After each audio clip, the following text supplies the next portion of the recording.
Random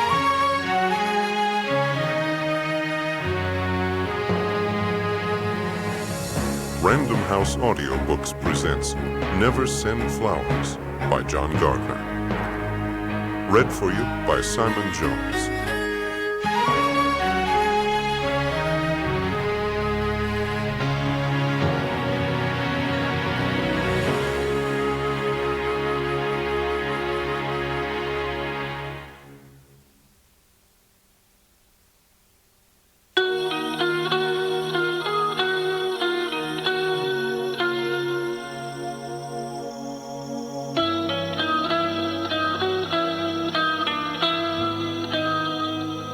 Never Send Flowers.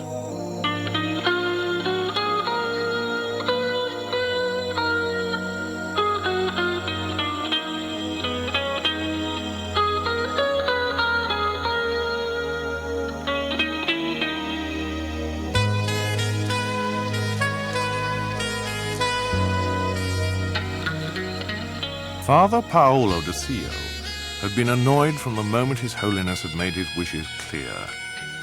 For one day, in fact for slightly less than 15 hours, the Pope would leave his lakeside summer residence at Castel Gandolfo and travel back into the boiling cauldron that was Rome in the month of August. The cause of Paolo de Sio's annoyance was a combination of his devotion to the Pope and his feeling that the journey was quite unnecessary. After all, the general could quite easily have come to Castel Gandolfo for the audience. Instead, His Holiness would be put under needless strain, and all for the sake of a military man whose ego would undoubtedly be greatly enlarged by the fact that the Pope had honored him with a private audience at the Vatican in the dog days of summer. His Holiness viewed the matter somewhat differently.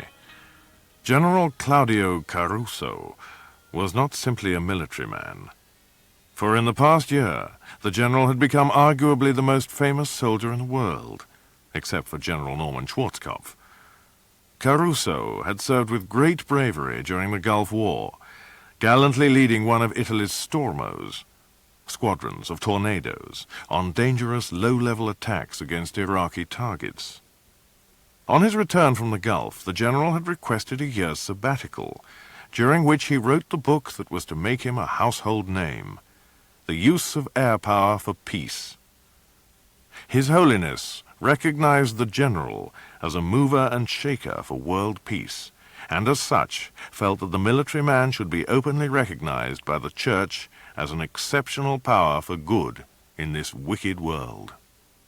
So it was that despite the scoldings of his advisers, the Supreme Pontiff made the journey into Rome on a hot August morning, and met for a full hour with General Claudio Caruso in the private papal apartments in the Vatican.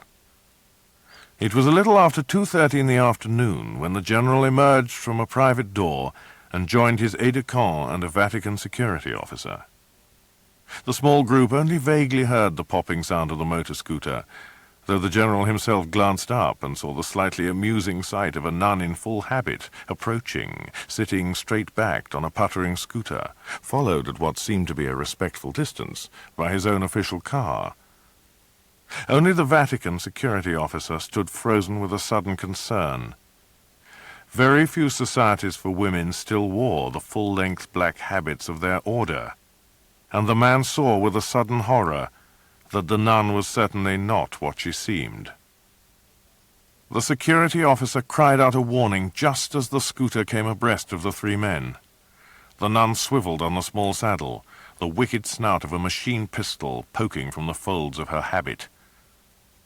Later, the forensic specialists would identify the weapon as a standard 9mm Uzi machine pistol, but by then it mattered little to the general. The nun fired 3 short, accurate and deadly bursts. The Uzi was fitted with some kind of noise reduction system, so that its soft ripping noise was almost drowned by the popping of the motor scooter. By the time she had disappeared, the general lay dead, and his 2 companions writhed in agony from neatly placed flesh wounds, their blood soaking the pavement. The second assassination took place on the following day in London. The Honourable Archie Shaw MP and Minister of the Arts was one of the country's favourite politicians. He was a true lover of the arts and fought tooth and nail for larger government subsidies in matters which fell within his bailiwick, a fact which made him the darling of actors, directors, musicians, painters, and all others concerned with what they saw as the United Kingdom's primary export: theatre, music, ballet, opera, and the like. On that August Monday, Archie Shaw left Le Chat Noir, his favourite restaurant in Chelsea, with his wife, the dazzling Angela Shaw, and two internationally famous theatre directors, and walked to his car. The Shaws planned to drive to their small country cottage some 10 miles south of Oxford. Archie turned the key in the ignition and died, together with his wife and 3 innocent bystanders. The explosion was heard over 5 miles away as it ripped through the car, throwing shards of metal in every direction. On Tuesday afternoon, a third assassination took place, this time in Paris. Pavel Gruskotchov was another household name. A survivor of the Cold War, he had come into prominence about the same time as another great Russian writer, Alexander Solzhenitsyn. Gruskotchov had fled to political asylum in the West as early as 1964, having had his great seminal work, A Little Death, banned from publication within the Soviet Union. Now, on this Tuesday afternoon, Pavel Gruskotchov announced a press conference. "This morning," he announced, "I was informed of my reinstatement as a Russian citizen, so it is with immense pride and pleasure that tomorrow I shall return to the place of my birth, to my roots, which even in a long exile have remained intact." People pressed around him. Reporters barraged him with questions. Men and women thrust flowers into his hand, and one very tall woman, dark and wearing a broad, stylish hat that almost hid her face, handed him a wrapped package.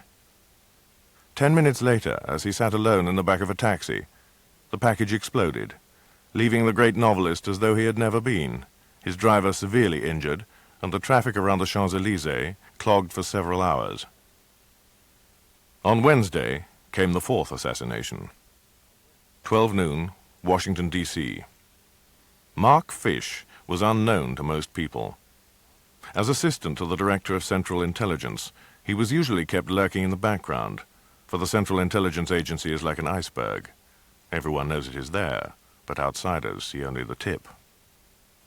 On this Wednesday, the director was out of the country, so it was Fish who made the trip from Langley, Virginia to the White House to deliver the weekly briefing to the President. The briefing lasted a little longer than usual, and just before noon Fish returned to his car, was driven out of the side entrance, and then down onto Pennsylvania Avenue. Nobody saw or heard the shot. The window fragmented and Fish was thrown against the back of his seat, the top of his head exploding, hurling bloody debris against the leather and glass, 3 equaloy bullets smashing into his head. The equaloy round, made in the United Kingdom, is designed to fragment on hitting its target. It also has all the necessary non-shoot-through requirements of present-day special forces, thereby minimizing the risk of killing bystanders. Among the many bystanders was one tourist who had been taking photographs at the time. One frame from his 35mm camera yielded a small clue, for it showed an elderly man standing in almost the precise spot from which officials estimated the bullet had been fired. He appeared to be in his late 70s or early 80s, dressed in jeans, an LL Bean checked shirt, and a blue-billed cap bearing the legend, "Toto, I don't think we're in Kansas anymore." The old guy, as the investigators called him, carried a thick walking cane with a duck's head brass handle. At the moment the picture had been taken, he had the cane raised, pointing directly at Mark Fish. There was little doubt that the old guy had been the assassin, and that his walking stick was some kind of deadly weapon. Only a couple of international newspapers picked up on the fact that 3 high-profile figures and one very senior intelligence officer had been murdered in as many days and in as many countries, but no link was officially made by any of the law enforcement organizations involved. On the Friday of the same week, another killing took place. This time it happened in Switzerland, and the victim could not by any stretch of the imagination be called high-profile. In fact, she was just the opposite. And it was this 5th death, which brought James Bond into the picture. She left her hotel in Interlaken at around 10:30 in the morning. Switzerland's Bernese Oberland had a calming effect on her, and Laura March needed peace and quiet more than ever before. The train took her from Interlaken to Grindelwald, where she bought a ticket to the chairlift, to be levitated almost noiselessly upwards above the bright, lush green grass of the foothills. She disembarked at the lookout point called First, walked a little way up the slope, and sat on the soft grass, looking out towards the Mittaghorn Range, the toy houses of Grindelwald far below, and the wonderful skyline of the Jungfrau Mountain just visible off to her far right. David loved it here, but that was over and done with. This was a time of healing for her battered emotions. When she felt the stab of pain in her neck, she thought, almost lazily, that she had been stung by a bee. She tried to put her hand up to trap the insect, and was puzzled when she could not get her arm above shoulder height. "This is a dream. I shall wake in a moment," she thought, trying unsuccessfully to smile, for there was her dead father waving, running up the flower-dotted slope towards her. Then the darkness smothered everything. On Saturday morning, James Bond was finishing his breakfast coffee and contemplating a lazy weekend, which included a promising dinner that night with a young woman called Charlotte Helpful, when the telephone rang, banishing all plans for the next few weeks, let alone fun and games with Ms. Helpful. "Before we begin, Captain Bond, I'd like you to take a look at this photograph." M slid a matte 8x10 black and white print across his desk. His mood had been somber from the moment Bond had entered the room. Also present were a man and woman from the security service, MI5, introduced to Bond as Mr. Grant and Miss Chantry, a portly man dressed in a dark-suited Whitehall uniform, and a rather frumpish young woman, sitting to attention with her backside perched on the edge of her chair. Both of these officers looked uncomfortable, for members of the security service are seldom at ease when circumstances force them to ask favors of the Secret Intelligence Service. Bond glanced at the photograph of a young woman, possibly in her early 30s, with light blonde hair and a pixie-ish pleasant face. "Should I recognize her?" Bond raised his eyebrows in query. "Only you can answer that, Captain Bond," M remained unsmiling. "I am aware that there are occasional cross-fertilizations between our service and our sisters." "She's one of yours?" Bond asked Miss Chantry. "Was one of ours." Grant began tentatively. "Her name was Laura March. Been with our service for 10 years. Worked 5 years with the Watcher Division, then moved on to anti-terrorist intelligence. Mainly analysis of raw information. Very good record. Knew her stuff." "And?" Bond gave him an encouraging smile. "She's disappeared with the family jewels?" "She's dead."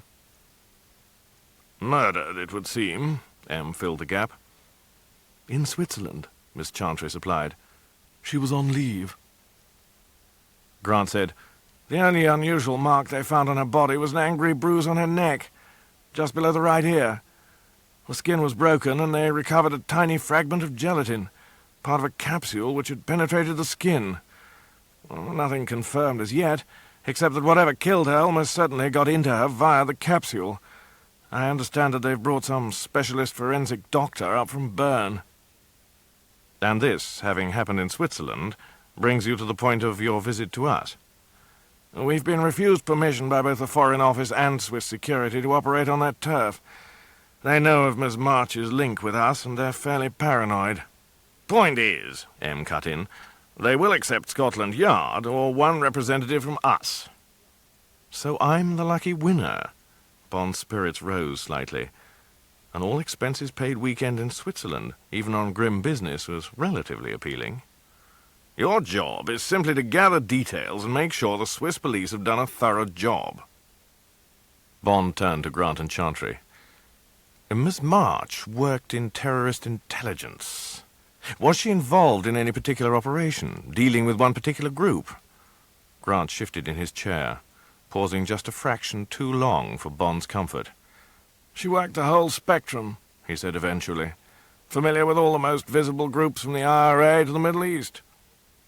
She had an incredible memory. Miss Chantry had a slightly husky voice, very attractive. Bond took a closer look. At first she appeared to look somewhat schoolmarmish, dark hair pulled straight back from a high forehead and fastened in a bun at the nape of her neck, granny glasses and a severe lightweight suit that did nothing for her figure. But under an astringent exterior, Miss Chantry was probably all woman, and then some. To your knowledge, did any of the terrorist groups know of her existence? He asked. Grant shrugged. We like to think that we're invisible, but your own service has had problems with penetration in the past, Captain Bond. None of us can be 100% certain that we are not compromised. What about her private life?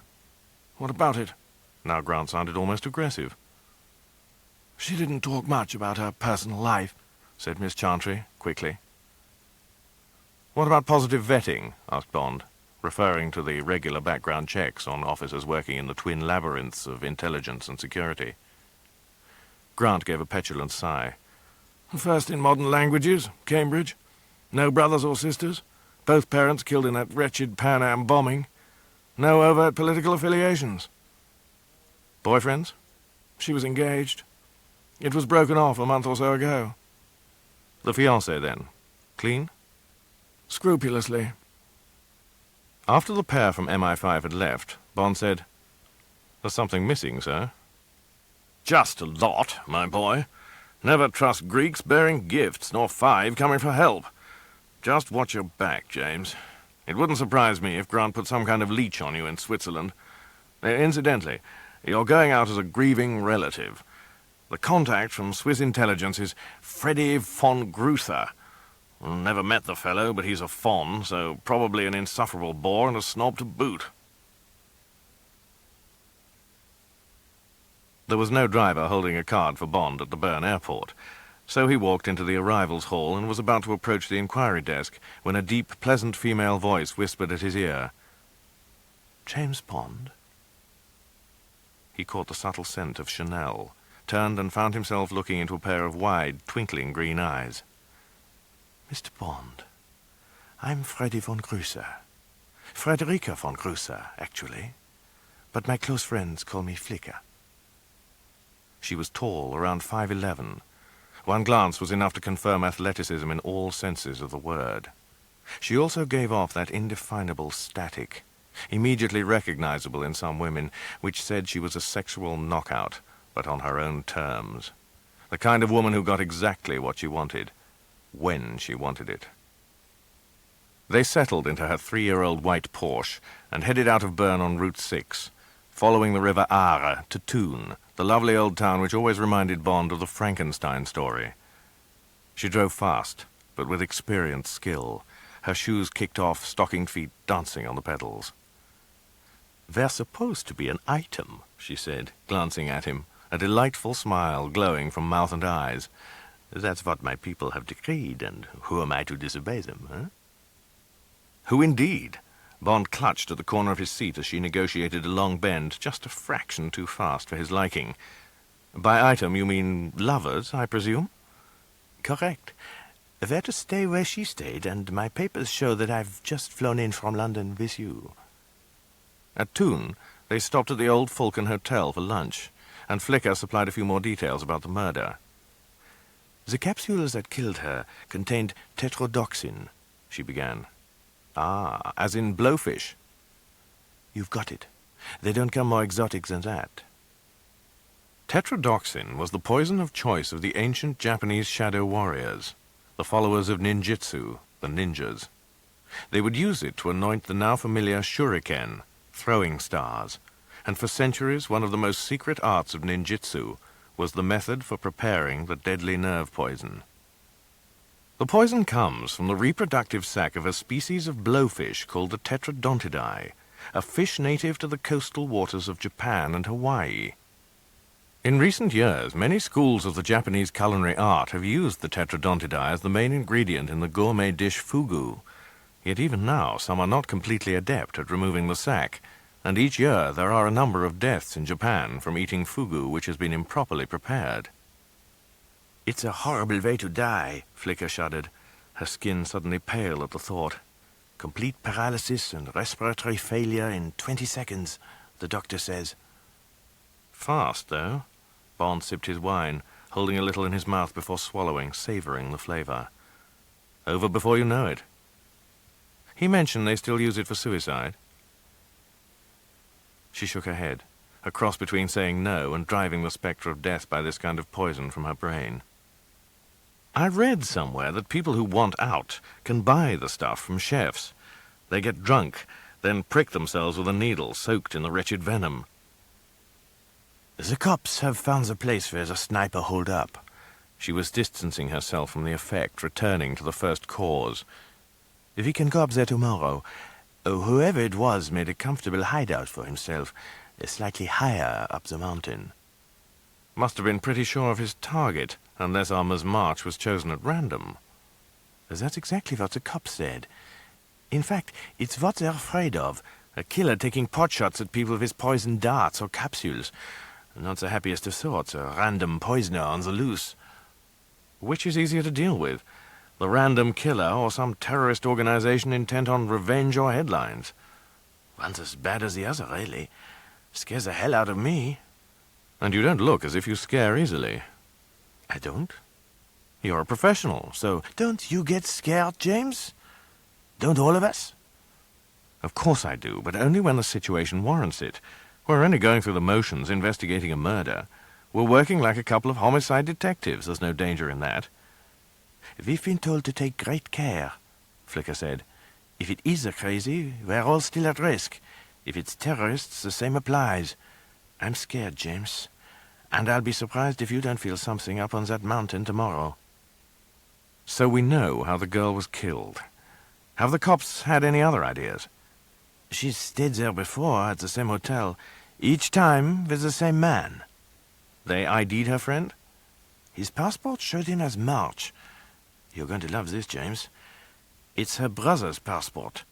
His name was David. Bond scowled. She was an only child. That's what her service said. Flicker smiled. That's what her service thought. She did have a brother. An elder brother. He died in a hospital for the criminally insane 5 years ago. That David March? He looked at her, knowing his eyes had widened.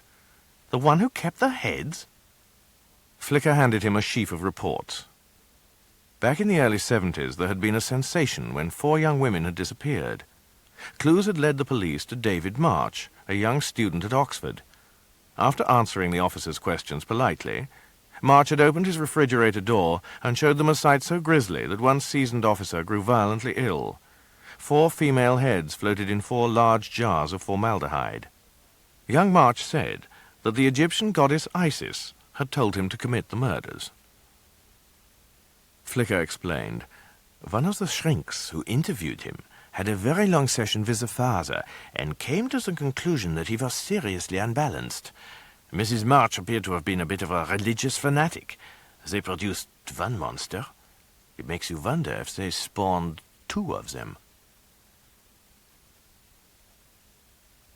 Inside the imposing Hotel Victoria Jungfrau, there was the usual gravity over the formal registration. A neat, unsmiling, dark-haired undermanager, whose little plastic nameplate revealed her to be Marietta Bruch, watched them as though intent on taking their fingerprints. She inspected their official documents closely. These seem to be in order, she finally pronounced. The police have given permission for the room to be cleared once you have been through your relatives' items. She gave them a bleak smile, behind which Bond detected the not unnatural desire of the hotel management to get the murdered girl's effects out of the way and have the room free to rent. Laura March's room was basic hotel. A narrow bed with a side table and telephone, 1 built-in wardrobe, a chair, a small writing table, and a closet-sized bathroom. Bond did the bathroom while Flicker went through the clothes hanging in the wardrobe. Nothing remarkable, she reported. 1 basic black for evenings, 1 white, 1 grey suit.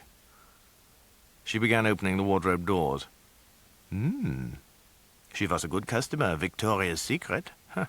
Look, James, lifting several pieces of highly feminine underwear. He nodded. That mean anything to you? That she was sexually active? Girls buy underwear like this for men to see and remove. Bond had moved over to the small writing table and began to look through the hotel folder, which contained brochures, stationery, and... Good grief! I can't believe the cops didn't find this. He pulled out 2 sheets of hotel writing paper folded in half. A letter, signed by Laura. She had large, bold handwriting with great loops and little circles used for dotting the I's. Laura had written, "David, my dearest, well, I have returned to our old favorite place. I think of you all the time, but know that you are dead as far as I am concerned. It has rained all day, and I have mooned around the hotel, tried to read, looked out on the mountains which are invisible with the cloud. Tomorrow, they say, it will be fine, so I shall go to our favorite place. Oh God, David, my brother, my lover, I do not know what to do. As ever, my dear dead love, your Laura." "Jesus," Flicker said quietly. "James, let's get out of here." "There has to be a rational answer to this," Bond said. They sat in their suite, which had a bedroom with a king-size reproduction Victorian bed and a spacious sitting room. "We are certain that David March died 5 years ago." "Absolutely. I've seen the death certificate."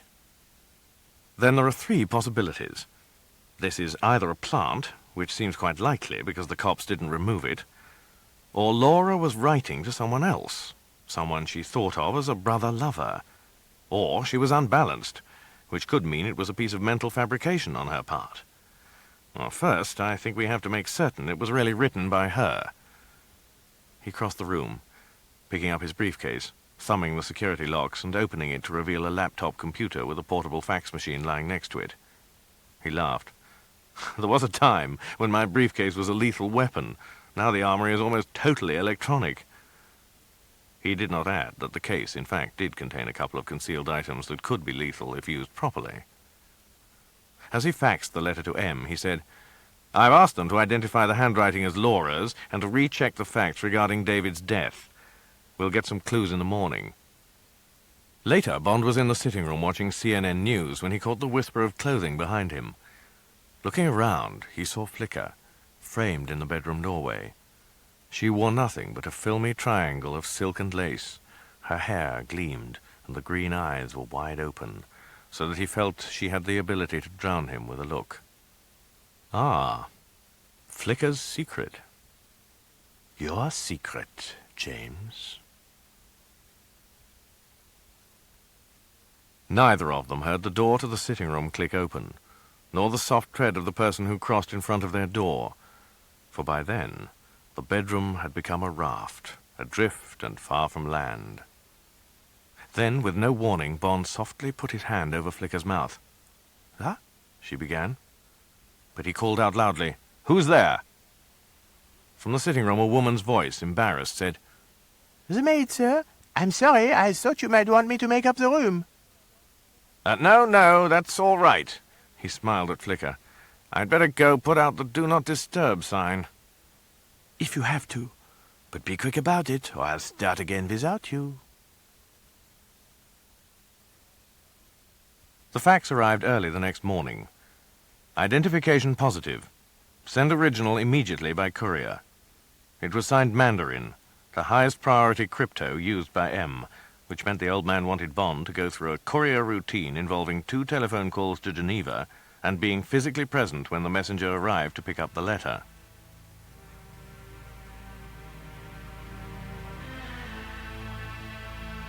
Bond picked up his briefcase. But when he came to operate the security locks, he was surprised to find that they were already set to the correct 8-digit code. Swiftly, he clicked the locks open and raised the case's lid.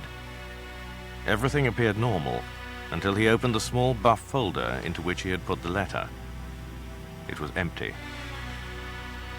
His message to London was a careful combination of necessary information and excuse. Like any other intelligence officer, Bond was adept at covering his back.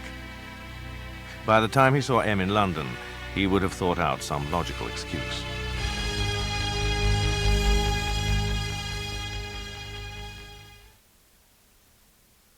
At Grindelwald, a large sign in German, French, and English proclaimed that the chairlift was closed until further notice. A uniformed inspector stood with a plump, untidy-looking man in civilian clothes by the lift entrance. The plainclothes man held a pigskin folder loosely under one arm. The officer was introduced as Inspector Ponsin, the civilian as Detective Bodo Lemke. Flicker knew them both. Lemke gave them a smile which reminded Bond of the kind of greeting he might expect from a retard, for the man's mouth had about it a lumpish peasant look, his lips splitting into a wide, curving clown's mouth. They rode the chairlift to the top of the mountain. The air was fresh and clear, while the view from this vantage point was almost otherworldly. In spite of the warm sun, he shivered slightly. Sights of sudden death often give off signals of fear, just as old places, stone circles, ancient churches, seem to hold good or evil intentions trapped in the walls like in erasable recordings. Flicker's eyes gave him an I-told-you-so look. Bodo Lemke coughed loudly. I show you where the body was found, yes? He set off, guiding them between yellow crime scene tapes that marked a pathway to a small enclosure. The screens, which the police had set up around the body, were still in place, and signs of sudden death remained. 2 gashes in the soft, springy turf, where Laura March's shoes had scarred the ground when her legs had shot out and stiffened as the deadly capsule poured the poison into her bloodstream. Lemke pointed up the smooth green slope towards a small outcrop of rock. We took some bearings from the position of the body, worked out a possible trajectory. It's up there. Sniper's hide. But you had no idea that the bruise came from something fired at the victim. This is true. Could have been inflicted from very close, but there were no signs that anyone else had been in this spot. I used brain. He tapped his forehead. I watch sometimes the television of that detective, Hercule Poirot. He called the brain his little grey cells, no? Yes. Then also that's what I use. Little grey cells, only I think mine are possibly pink. I have a liking for red wine. Okay?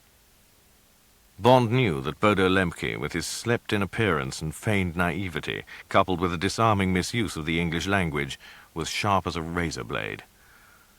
Bodo continued. You see how the marksman had a clean shot. Straight down, 60 meters with plenty of cover. How do you know that? Did the shooter leave a calling card? Sure. People like this always leave the visiting cards. They like you to know they've been here, and this one for quite a long time was here. Overnight, in fact. Overnight? Came up as one person and went down as someone completely different. Come. He led the way up the rise to a small clump of bushes, corralled by crime scene tape. At the base of the bushes was a shallow hole around 2 feet square and a foot or so deep.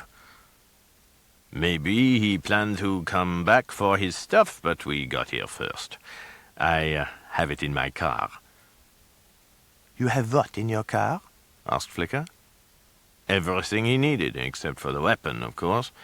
A waterproof camouflage coverall with hood and gloves, battery-warmed waterproof sleeping bag, the remains of food, and a thermos flask. Also 1 spare CO2 cartridge, so we know what he was using. A high-powered gas-operated rifle. He also left some attachments for his shoes. Make himself look taller in them. One of the men operating the chairlift has identified him, even though he looked quite different both times. He delved into the pigskin folder and took out 2 photographs of line drawings. The first was of a middle-aged man, slightly oriental in appearance, with a short drooping moustache and thick-lensed spectacles. As the legend of the side of the drawing told them, he was a little over 6 feet in height. This man carried a canvas holdall and a thick walking stick with a brass duck's head handle. Lemke touched the drawing with a stubby finger. Came up a tall man wearing a raincoat. He touched the second drawing. Went down as a clean-shaved man around 5 feet 8 inches tall, carrying a small rucksack. The only thing he had in common with the man in the first drawing was that he also carried the heavy stick. You think that was the weapon? Bond asked. I'm sure of it. You see, my little pink cells have worked overtime. The man was already waiting for his victim, and he was quite prepared to suffer minor discomfort, like a night out in the rain on a bare hillside, to get her. Bond grunted, thinking, yes, there was an elderly man with a stick just like that in Washington only 2 days before Laura March died. When they got back to the hotel, M's Chief of Staff, Bill Tanner, was waiting for them. Sorry about this, James, Tanner said. My orders are to put you on the first flight out of here. The Swiss are furious, and so am I, M barked. He strode up and down behind his desk, brows dark and face an angry crimson. Why do we always have problems like this when you have to work with any female member of a foreign office, 007? You appear to have lost a vital piece of evidence which is reprehensible. You have also behaved in a manner prejudicial to both Queen's regulations and the discipline of this service. What are Fräulein von Grusse and myself accused of doing, sir? Of rutting like animals, Captain Bond. Of disturbing the peace of the Hotel Victoria Jungfrau, and of causing grave moral scandal. On whose word, sir? On whose word? The hotel management's, 007. They had no less than 6 complaints from guests. Yet they took no steps to pass on these so-called complaints directly to either myself or Fräulein von Grusse. Wouldn't you say that this is the normal kind of action in a properly run hotel? Bond told M about the hostility the hotel's under-manager had displayed towards them and about the maid's midnight visit. And as he spoke, he was sure he detected a twinkle in the old man's eye. Then M actually winked. He told Bond to take a month's leave and to clean out his safe before he left. When he had left the office the previous Saturday, the safe had been empty. But M's instructions, combined with the clandestine wink, had been specific. Lying inside the safe were 4 slim folders, each flagged restricted and classified. These were the up-to-date reports on the 4 assassinations that had taken place in Rome, London, Paris, and Washington during the previous week. There was no doubt in his mind that M was quietly ordering him to carry on investigating the situation. Bond was aware that he was being followed home, and that both the small van parked near his house and the uniformed road sweeper making his rounds on the quiet street were part of the surveillance team. Bond pretended not to notice and turned to the day's mail. The dour Miss Chantry of MI5 had sent him a letter, saying she had a matter of great urgency to discuss with him, and telling him she would meet him between 4 and 6 at Brown's Hotel. In order to distract his pursuers, Bond lit a fire in the rubbish bin in his flat that would be big enough to set the fire alarm off and small enough not to do any real damage. He dropped out a ground-floor window, hauled himself over the wall of the back garden, and reached the hotel by 6. Carmel Chantry was waiting for him in the comfortable panelled lounge. She wore an elegant black business suit, and the short skirt rode up high, showing an almost erotic amount of thigh. Her smooth and glossy hair fell down to her shoulders and curled provocatively. The granny glasses had gone, and deep brown eyes looked up at him, wide and delighted, with just a hint of anxiety. "Captain Bond, I'm so glad you could make it. You did manage to slip our little phantom friends, my services surveillance team, I hope." He smiled and sat next to her. "They were dealing with a fire in my flat when I left." "Good. Might I suggest we go somewhere a little more private? I have a great deal to tell you, and I really don't think I'm going to have all that much time. I fear my immediate boss, the preposterous Gerald Grant, will be out looking for me, and I think his message will be that I've overstepped the mark once too often. Would your service have a job for a former member of the security service?" "It depends what kind of service she's offering." "Well," she paused, letting a wicked little smile play around her lips, "I have some nasty stories about the way my people fouled up the vetting of Laura March." "I know about the brother." "Indeed. Well, there are secrets deeper than the maniac brother." "Such as?" "Such as her last lover, the fiancé, and the broken engagement." She smiled, her fingers brushing the back of his hand. "David Dragonpole." "You mean the David Dragonpole?" The actor, no less. Shall we go? She rose and led the way to her room. The world had become aware of David Dragonpole in the late 1970s, when he had appeared, first in a television dramatization of the life of Richard Wagner, then, later in the year, in a National Theatre production of Hamlet. It was his first leading role on stage, and he had only left the Royal Academy of Dramatic Art in the spring. What followed was theatrical fairy tale history. Dragonpole had a stunning stage presence, was tall, fine-looking, with that extraordinary talent of a truly great actor, the ability to change both voice and appearance almost at will. By the early 1980s, David Dragonpole was hailed as one of the greatest living British actors. Then, in 1990, Dragonpole, whose ancestry could be traced back to the Doomsday Book, retired from both stage and screen for what were described as personal and private reasons. Rumours spread that he had AIDS, that he had been the victim of a nervous breakdown, that some unknown tragedy had struck within his family. The media tried to track him down, but David Dragonpole eluded them. In her hotel room, Carmel Chantry dropped onto the bed, propping herself against the padded headboard, indicating that Bond should take the one easy chair. "Why the disguise?" Bond asked. "Which disguise?" "I'm not sure. Either the disguise you wore when you came to see my chief, or the one you're wearing now." "Actually, this is the real me," she sighed. "Gerald Grant is the complete paranoid. He sees the Red Brigade lurking behind every door, the Provisional IRA in every shadow. He demands that his officers practice tradecraft 24 hours a day and use disguises when out on the town. He put the watchers on me." "Of course. They were with you in Switzerland, though he had no right to use them. When you came back, he put an entire team onto you." "Why?" "I think you know why. Gerald's concern was that you'd find out exactly what you did find out." "Her brother?" "Of course. When Laura March joined the anti-terrorist section, it was Gerald who did the positive vetting. He screwed up, mightily.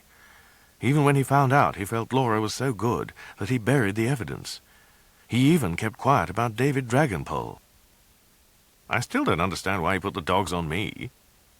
"Really, he wanted someone more inexperienced on the case. He set you up, James, but you must know that." "No. How?" "He uses someone at that hotel in Interlaken." "Marietta Brooke." "The same. Laura spent odd weeks there with David. In fact, he made sure he had someone near her whenever she had any kind of tryst with D.D., as she used to call him. When the engagement was broken off, he seemed very relieved." Bond nodded. "So tell me about Laura and the great man." "They met while she was doing a bit of unauthorized snooping for Gerald. They took holidays together. She'd fly out to his place." "His place?" "He has a kind of fairy tale life. Lives in a castle on the Rhine. It's called Schloss Drache. That's German for dragon. Been in the family for centuries, apparently. He lives there with his younger widowed sister, Maeve Horton. You do know the family history, don't you?" "Only that his publicity used to claim the Dragonpoles are mentioned in the Doomsday Book." "Well, certainly are. There's a manor house in Cornwall, and one in West Cork in Ireland. Drimoleague. The Irish connection sent Gerald through the roof. He had agents trawling the area after Laura announced the engagement." "Which was when?" "Oh, about 6 weeks after they first met. Then, a couple of weeks ago, she came into my office looking ill. White, unsteady. It was a Friday afternoon, and she said D.D. was sending his private aircraft for her. On the Monday, she came in and told me it was all over." "She was in a state? Emotional?" "Yes. Very unhappy. But she gave the impression that the reason for the breakup was valid. She actually said to me, 'It's quite out of the question. We can't marry.'" Carmel Chantry invited Bond to stay a little longer, making it clear that she wanted more than to discuss the case, but he politely turned her down and went back home, where fortunately the smoke damage was minimal. The phone rang as he was about to go out and get some dinner. It was Flicker. Her voice was husky. "I I've booked into the inn on the park. I said my husband would be joining me. They finished saying hello about 2 hours after he arrived, after which he called room service and they sat across a small table eating smoked salmon and a huge chef's salad, while he told her what he had learnt from Carmel Chantry. Flicker had not known about the connection between the actor and Laura March, but she did know that Swiss intelligence had questioned Dragonpole because he frequently travelled around the world in disguise, supposedly to collect artifacts that he planned to put in the monumental theatre museum he was building in his castle in Germany. The following morning, Bond and Flicker attended Laura March's memorial service. Apart from them, only 3 other people showed up for the service, which the clergyman read as though he was bored stiff. In the garden area behind the chapel, Laura March's flowers were lying in a rather pathetic little row. There was a medium-sized wreath with a card that simply said, "From the director and members of the board with tender memories." There was another from an aunt in Birmingham. A third read, "To Laura, from her many friends at the office, you will always be remembered." At the end of the row, one single flower lay like a boutonniere. It was a rose, but a rose that neither Flicker nor Bond had ever seen before. A luminous white, the colour intense in its depth, and the most extraordinary thing about the bloom was that each of the petals had a tip, blood red and almost symmetrical. It was as though someone had carefully painted spots of blood at the end of each petal. The card was a plain oblong of white with a carefully written message. "This is how it must end. Goodbye." Bond stood looking at the single flower, more eloquent than any wreath or spray. Then he turned to Flicker. "I think we should go, my dear," he said. "It might be the right time for us to visit Germany." From the files M had left in his safe, Bond knew that the exact same rose, with the exact same message, had been left at the graves of the people assassinated in Rome, London, Paris, and Washington, D.C. In this extraordinary rose was a tangible link between those deaths and that of Laura March. Directly below the winding mountainous road that traced the Rhine, the huge rectangle of grey stone seemed to merge with the rock against which it stood. In each corner, circular turret rose, hugging the wall. At the far northwest side of the main structure, a chunky square tower rose, like an enlarged version of many of the Norman towers seen on English churches. As they drove up to the stately structure, a butler, complete in tailcoat, and 2 younger men in a green livery, appeared from the doorway. "Welcome to Schloss Drache, sir, madam." The butler, Lester, was essentially English, from the tone of his voice to the way he moved and directed his underlings. The butler led them along a corridor with portraits of great actors and actresses, and into a long, airy room lined with tier upon tier of books, all beautifully bound in leather, arranged by colour, so that there was an extraordinary illusion that you were looking at walls slashed with a rainbow. "Welcome, Mr. Bond, and you also, Fräulein von Grusa." David Dragonpole stood directly behind a large globe which looked like a theatrical prop. One hand touched the globe while the other rested at his waist. He was quite unrecognizable. Long, full dark hair fell to his shoulders. The nose, usually so patrician, was hooked and beaky, making him look like a predatory bird. Deep-set eyes seemed to glow like burning coals, and his lips were twisted into a deformed curl. He wore a black doublet and hose, the doublet slashed in gold, and a huge medallion of a boar's head hung on a gold chain around his neck. "It's good to see you here." The voice was completely unrecognizable. "If you have not realized it already, I am Richard III of England." "Barking mad," Bond whispered, but not softly enough. "Woof, woof," said the apparition before it began to laugh, a hideous cackling sound that sent a chill down Bond's back and made Flicker grasp for his hand, digging her nails into his flesh in fear. "Richard's himself again," screamed the strange creature, and with that he struck the globe, which began to turn rapidly, making a heavy clunking sound with each revolution. The cackle turned into a soft laugh. I'm sorry, but I couldn't resist that. You should have seen your faces. My name's David Dragonpole. Fräulein von Grüßer, Mr. Bond, welcome to Schloss Straka. He fiddled with his nose, pulling off the putty which had shaped the strange beak. You see, Hort fancies herself as a painter, and I'm posing for her. She has this idea that oil paintings of me in my best roles will look well in one of the museum rooms. Hort, come and meet our guests. For the first time they saw a woman seated behind an easel, set in a kind of niche to one side of the long book-laden wall. Maeve Horton, she introduced herself. We spoke on the telephone, Mr. Bond, when you called to arrange this meeting. Her hand was cucumber cool, and the wide dark eyes seemed to be visibly stripping Bond of his clothes. She was very tall, almost 6 feet, with the slim, agile body of a dancer. Dragonpole told the visitors that he'd put them in the East Turret room.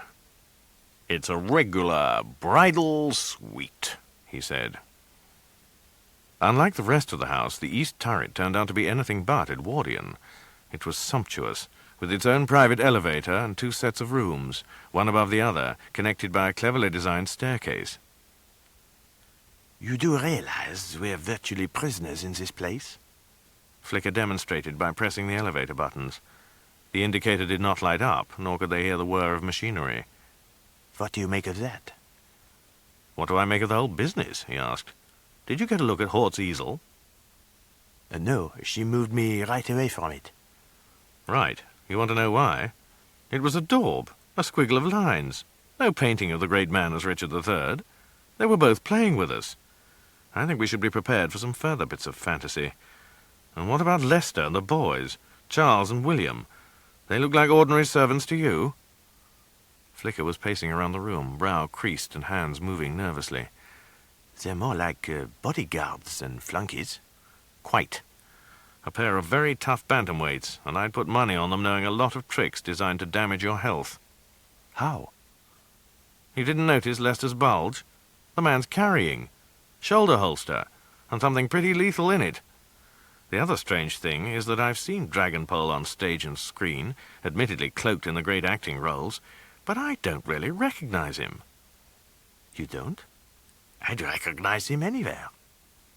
I'm not talking about physical recognition. There's something not quite right with the man. That spark isn't there. Oh, come on, James. You know actors. They're like watchers when they're off stage, nude, as it were. Mostly they appear to be terribly ordinary people when they're off. With watchers, it's the other way around. They go invisible when they're working and seem larger than life when they're off. Well, surely it's normal enough. Bond frowned. Maybe you're right. But David Dragonpole was not your run-of-the-mill actor, and this man just doesn't feel right. If I didn't know him, I'd swear he was a ringer. Or perhaps the rumors about a mental collapse were right. You've seen people after a breakdown. They look the same, but something vital has gone. Could be. He did not sound convinced, nor in fact was he. While Flicker went off to take a bath, and to use her words, pretty myself up, he wandered the rooms of the East Turret, poking and prying into every drawer and closet, his mind quietly wrestling with the enigma that was David Dragonpole. The truth, he considered, lay in the man's relationship with Laura March, who had been, according to those who knew and worked with her, a person of high intellect and nobody's fool. If the facts were correct, she had loved this man, unless the breakup was really of her making and because he had become so strange. He thought again of Carmel Chantry's description of that very breakup, how Laura had been called here to Schloss Straka. She came into my office looking ill, white, unsteady. On Monday she told me it was all over. That was what Carmel had told him, so it was unlikely that Laura had taken the initiative. He continued to think, going around in circles until Flicker called out that she was ready for dinner. At 7:15, Bond and Flicker tried to summon the elevator without success. 15 minutes later, the elevator, bearing the grave Lester, came for them, and they went down to dinner. "It's such a pleasant evening," Dragonpole said. "I thought we might take our drinks into Hort's garden." A few seconds later they emerged into the garden, which seemed to be enveloped by the sweetest meld of smells. Dragonpole led the way along a paved path flanked with large circular beds and flowering bushes. "You like the East Turret Suite?" he asked them. "I'd like it more if we weren't imprisoned there," Flicker replied. "Imprisoned?" Dragonpole sounded sharp and a little angry. "What do you mean, imprisoned?" The elevator would not respond. It was as though someone had left it at the bottom level with the doors jammed open. "Oh, that fool Lester. Sometimes he is too much. Lester has a habit of doing that to strangers. The castle is large, as you know.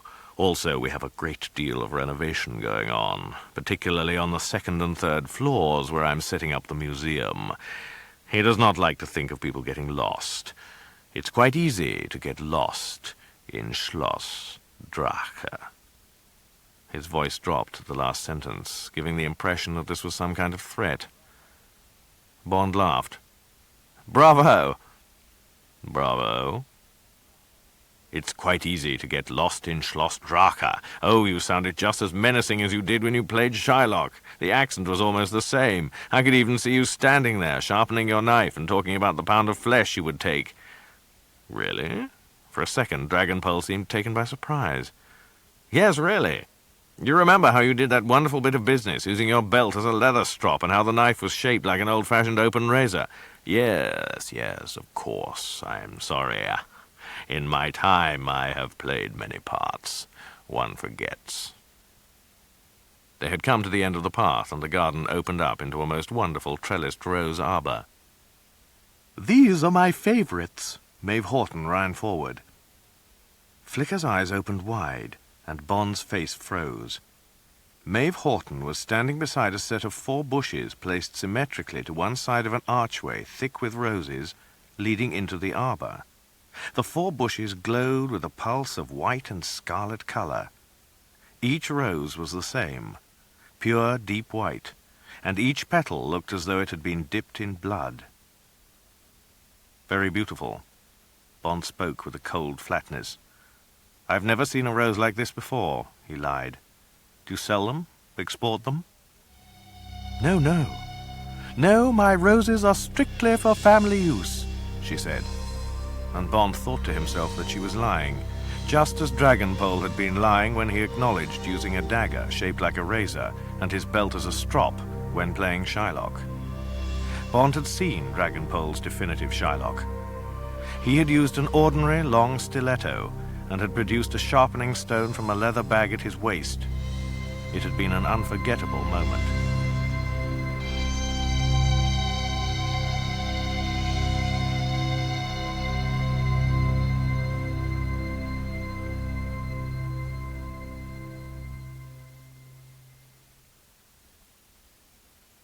After dinner, in the castle's magnificent great hall, Maeve Horton suggested that she and Flicker retire to the drawing-room.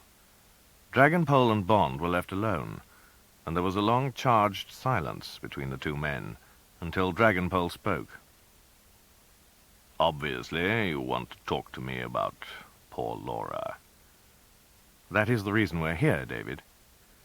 Dragonpole hesitated, and there was a catch in his voice as he said, "You see, I feel responsible somehow. If I hadn't broken off the engagement, she might still be alive today. Although she's gone, I still love Laura, and I'm sure that on the day she died, she still loved me." "Then why was the engagement called off?" He gave a little shrug and an odd gesture, his head cocking from side to side. "We were deeply in love, and we both wanted children. I know this will seem a little old-fashioned and not a little pretentious, James, but ours is an old family." "You go back to the Doomsday Book, yes, I know. Yet you prefer to live here, in the Rhineland, far away from your roots?" "Schloss Drache is a great white elephant, my friend." We always knew that we would either have to sell it or make it into some kind of going concern. The world's greatest museum of theatre was my father's concept. I'm simply going to see that it becomes a reality. And is that why you suddenly retired from a successful career in the theatre? He frowned. Partly. I'm not going into all the details, but yes, the concept of this museum was one reason. Another concerned things within my family. For the Dragonpole's family comes first, and there were certain matters I had to see to.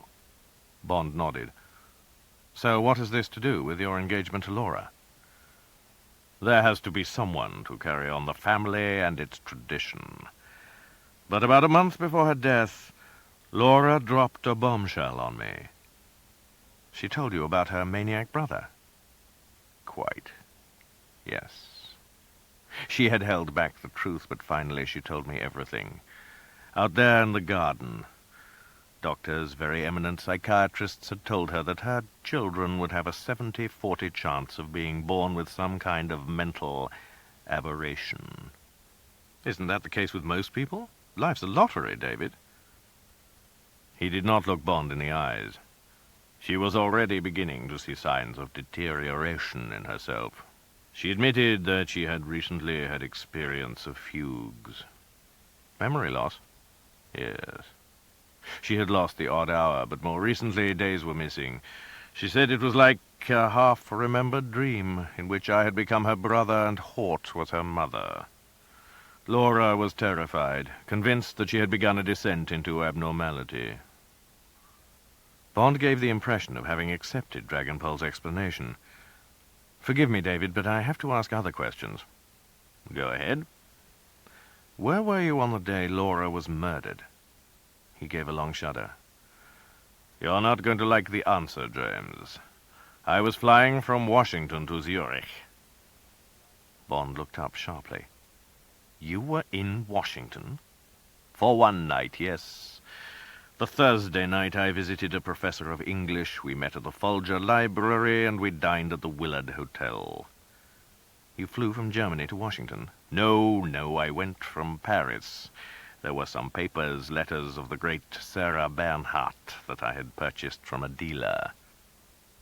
How long had you been traveling? Dragonpole made some calculations, counting on his fingers. I was away from here for almost a week. I arrived in Rome on the Sunday night, saw a collector of theatrical memorabilia, and bought some beautiful Commedia dell'arte prints from him. On the Monday I flew to London, had dinner with a dealer, and arranged for him to bid for me. Certain items of interest were coming up for sale at Sotheby's. And from London? Paris. Bond was doing agitated sums. And you were back in Zurich on the Friday night? He asked. About 10, yes. You wish to see my records? I think, David, the police might want to see them. Once back in their suite, Bond sketched in his conversation with Dragonpole. Did you get anything from Hort? He asked Flicker. She talked roses in the family. Boring, to say the least. Though there was one thing. The little toughs, Charles and William. What about them? Charles served the coffee and made a great show of having to speak privately with her. As she excused herself and went out of the room with him. She left the door open a little. They spoke in almost whispers until she seemed to lose her temper. She told Charles he was a buffoon. Then she said quite clearly, "They'll be gone by tomorrow night, but for God's sake don't make that kind of mistake again. The telephone's only there to keep him from fussing." Bond picked up the phone. Dead. They decided to get out of the place while they still could, and at 2 a.m. they had finished packing and made some plans when they heard the clunk and whine of the elevator. The cage stopped and the doors opened. Mr. Dragonpole is sorry for this intrusion, but he needs to see you now, quickly, in the library. Lester stepped into the room. In his right hand he carried a Colt .45 automatic. Do you think we should take our luggage with us? I hardly think that would be appropriate, sir. Even with the pistol, Lester retained the snobbish civility of the complete English butler. As he spoke, Bond turned slightly. reaching down as if to pick up his garment bag. Now frozen, with his hand on the bag, he gave a small shrug, as though acquiescing to Lester's suggestion. Then, in a blur, his fingers curved around the handle, lifting the bag and flinging it with all his strength at Lester. Then Flicker moved. She closed on Lester, slamming her left arm over his right with great force, crushing it against her raised left knee. Lester's arm snapped audibly, and there was a double cry of pain as her knee swiveled, crashing into the unhappy man's groin. The pistol clattered to the ground. They tied him up with his suspenders, and Bond grabbed the pistol. "You always as vicious as this, Flick?" Only when I don't like someone. She gave him an angelic smile. Downstairs, the somewhat creepy calm they had become used to had disappeared. There were shouts and noises coming from the main body of the building, echoing and fading, the thud of footsteps, loud voices, and from somewhere, music.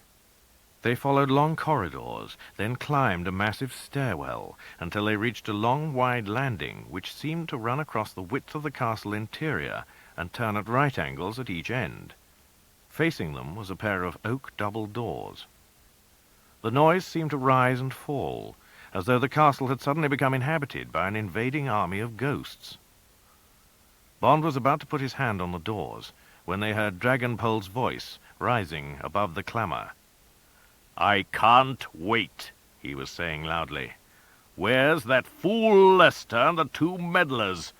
Hort, how many this time?" She was out of breath. "3. Only 3. "You're certain?"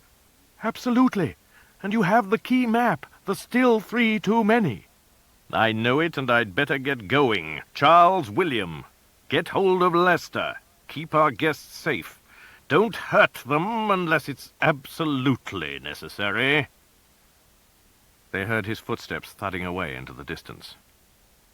With the automatic ready in his hand, Bond leaned against the doors, and they entered the strange, disorienting world of Dragonpole's embryo museum of theatre. As they walked forward, they were staggered by the sudden change, which focused only one sound and one view onto their senses. It was so real that Flicker gasped and clutched at Bond's sleeve. They stood, it appeared, at the very top of a huge Greek amphitheatre. Below them the stone steps were filled with an appreciative audience which laughed and applauded. He could feel the breeze on his face and the sun hot above them. He could even smell the crowd. Far below, in the stage area, actors proceeded with the play. Bond recognized it as Aristophanes' The Frogs. As if by magic, they had been brought to a performance being given some 400 years B.C. The reality of the thing was extraordinary, and only his logic told him that they were really experiencing a clever use of modern high-tech and old projection and optical effects, plus the use of advanced robotics. It was quite enthralling, until he spotted something slightly off-key. One of the actors had lifted a mask to his face. The mask had nothing to do with classical Greek theatre, but was of the kind used in Japanese kabuki performances in the early 18th century. Suddenly the scene began to fade into darkness, and to their right a figure rose up. The apparition was dressed as an old jester, and it capered and beckoned, another projection of moving hologram, which bade them follow. Bond took Flicker's elbow and guided her as they followed. Light came up around them, and their ears were again assaulted by a noise and a mélange of scents. They stood in an English marketplace. Facing them was a rough platform, an outdoor stage. The players were acting out some kind of religious story, which Bond realized must be one of the medieval mystery plays. Spellbound, they followed the spectacle to a Shakespearean stage, where A Midsummer Night's Dream was being performed. "It's like a magic carpet," Flicker said. "A true time machine." The lights came up suddenly, brilliantly, bringing them up against reality with a terrible jolt. The sound and pictures had gone, and in their place was a massive warehouse, with catwalks leading through complicated pieces of equipment. They stood about 20 feet from the ground on a metal catwalk, grilled, with a chain guard hanging from metal rods set at intervals of around 6 feet. This time there was no insubstantial figure, projected by laser or hologrammatic means, facing them. "Mr. Lester is really very angry with you," Charles said. "Mrs. Horton is driving him to the nearest hospital." He held an automatic pistol very close to his hip. Flicker brushed against Bond's shoulder as she stepped in front of him. "Oh, Charles," she all but cooed. "We'll come quietly, won't we, James?" She turned her whole body back towards Bond, and in doing so her wide skirt flared up and snapped on one of the metal stanchions holding the guard chain in place. For a spectacular few seconds her upper thighs and lace-decorated hips were revealed to Charles, whose eyes bugged out at the unexpected sight. It was a perfect piece of distraction. Bond was able to launch himself at Charles, tackling him low, getting right under the gun hand, his right shoulder connecting with the bodyguard's knees. Flicker moved in to grab the pistol. Charles twisted and turned, then fell from the catwalk, landing on the hard stone below with a thud that made Bond wince. Quickly, Bond and Flicker made their way along the catwalk to a single metal door leading up a staircase. "The tower," Bond whispered. Dragonpole had told them that renovations were going on in the tower and that under no circumstances could they visit it. At the top of the stairs were more steel doors, leading eventually to a large chamber. A comfortable bed occupied one corner. There were a couple of leather easy chairs and a large working table upon which papers were scattered. The wall opposite the entrance was completely taken up by a tall metal filing cabinet. Bond went straight to the table, bending and starting to look carefully through the papers. This man's a genius. The papers seemed to be the working drawings of the large-scale electronics used in the museum. "A genius? But I think a genius at murder also." Flicker had lifted the larger plans from the table and was rummaging under them. "These look as if they've been thrown here to hide something else." She retrieved several maps, street plans, and sheets of paper upon which were scribbled notes. The street plans were of Milan, Athens, and Paris. There was also a plan of the interior of Milan's famous La Scala Opera House, one of the Acropolis and the Parthenon in Athens, and several jottings which appeared to depict a certain route leading from the center of Paris to an unknown point near the city. Among the scrawled notes, the words Milan, Athens, and Paris were neatly underlined with initials. Milan equaled KTK, Athens showed the initials YA, while Paris had no less than 3 separate sets of letters, PD, H, W. "Targets?" Bond looked at her, raising his eyebrows. "Could be." She stopped abruptly, and they both turned towards the door. It was only a slight scraping, but it was enough to send Bond, pistol in hand, to the door. "No," he yelled. "Don't do it, or I'll kill you where you stand." William moved very fast, twirling backwards out of sight. Bond squeezed the trigger twice, hearing bullets ricochet off the walls. The outer steel door clanged, and the locks clicked shut. "Damn!" Bond cursed. "Come on, James. Let's be practical. There's some kind of space here on the filing cabinets." She was right. The entire wall of metal files appeared solid, but as Flicker banged on them with her hand, there appeared to be some give, as though they made up a false wall protecting a space on the far side. Bond leaned against the cabinets, and they moved, swinging inwards. "Open sesame," he whispered, as they walked through into a cold and clinically white chamber, one side of which was given over to a long console with an array of inlaid computer monitors, controls, a switchboard, and 2 large TV monitors. In the wall in front of them was a door marked Gantry, Danger, High Voltage. They stood in the main control room for Dragonpole's Theatre Museum. In the center of the long console, a glass panel covered a detailed electronic map of the exhibits, with winking lights to show exactly where the various sections lay in relation to the entire display. It was now clear that each of the many spectacles was activated by heat and movement sensors, so that the approach of visitors immediately turned on the various projections and the lifelike automata. He knew the timing had to be perfect, for through a video monitor focused on the museum floor, he could see William helping Charles to his feet. Bond studied the setup carefully, memorizing the layout and making sure he could lead them through the maze of exhibits. Finally, he was ready. Flipping a switch, he immersed the place in darkness. Then they opened the gantry door, stepped into an elevator shaft, and rode down to the catwalk. A metal ladder took them down to a high, curving wall, the cyclorama at the back of the display Bond had chosen for their next entrance. Bond nodded to Flicker, took a deep breath, and they plunged forward. It was as though they had walked through some magic looking-glass onto a stage full of prancing, dancing figures, lit by floods and full battens of theatrical lighting, and singing their hearts out. There's no business like show business. Then the shooting began. A male automaton was lifted off its feet, almost at Bond's side, as two bullets ripped in from somewhere beyond in the darkness.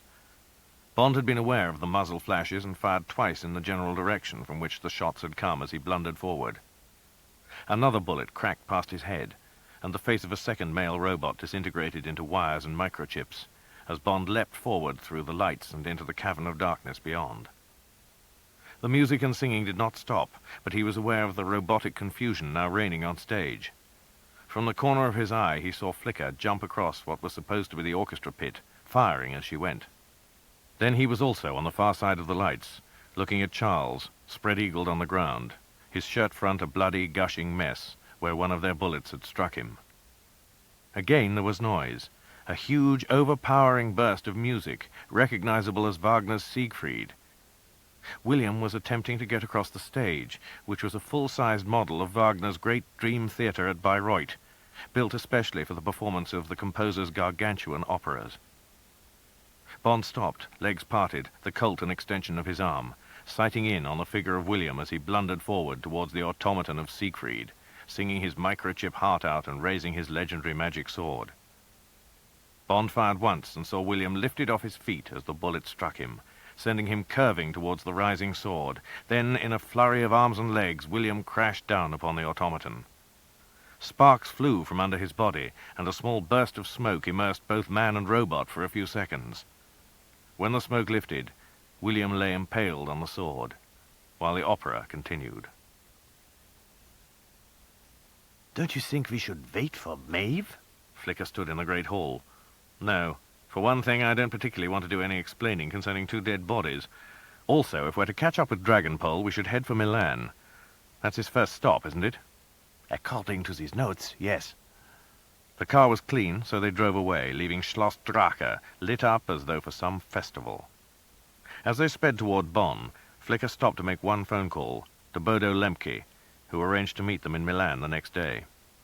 They were certain that the initials KTK stood for the great opera singer Kiri Te Kanawa, who would be performing at La Scala, but not until December the 13th. YA could only be Yasser Arafat, who was scheduled to be in Athens on December the 14th.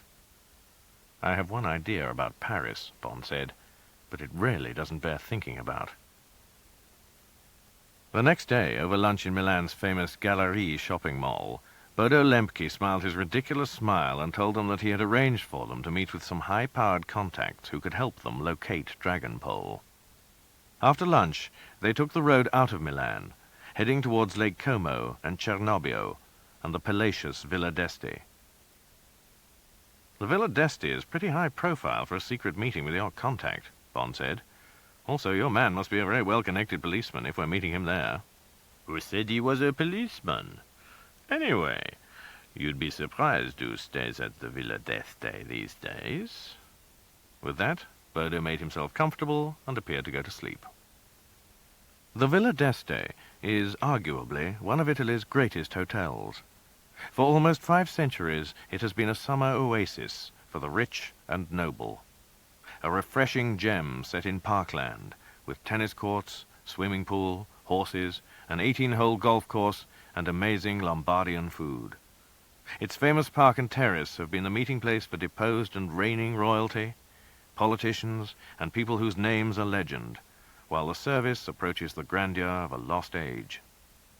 They were expected. Bond spotted 2 security men watching in the parkland, and a small black van placed strategically near the main entrance. 10 miles from the hotel, a pair of nondescript bikers had pulled up in convoy. They swept up to the main entrance like a visiting presidential party. They were escorted through the villa's grand foyer and up to Suite 120.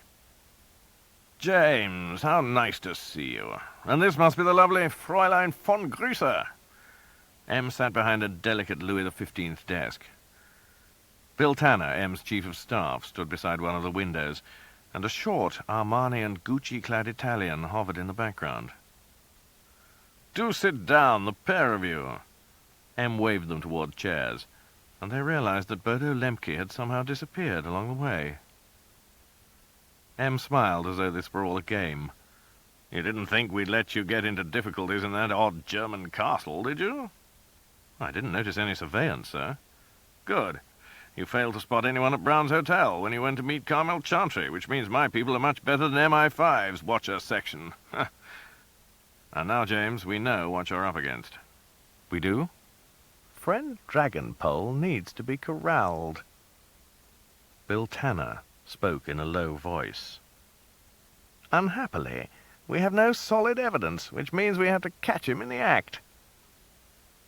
Tanner proceeded to describe a total of 15 assassinations of important political and artistic figures during the past 2.5 years. All the crimes had been committed on days when David Dragonpole admitted to being in the same town. Bond nodded. When I questioned him, he said he was flying from Washington to Zurich when Laura March was killed. It would seem that Dragonpole was always a kind of obsessive. Tanner flicked through the papers on his clipboard. Why does he kill in this fashion? The psychiatrists all agree it is part of his obsession with detail, combined with his need to express himself by some devastating act. The serial profile people at Quantico maintain that he really gets his kicks in the planning stages. The actual killings are like curtain calls. They doubt if he realizes the importance of killing.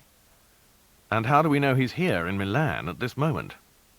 Be assured that he is, Signor Bond. The beautifully dressed Italian spoke for the first time. Oh, James.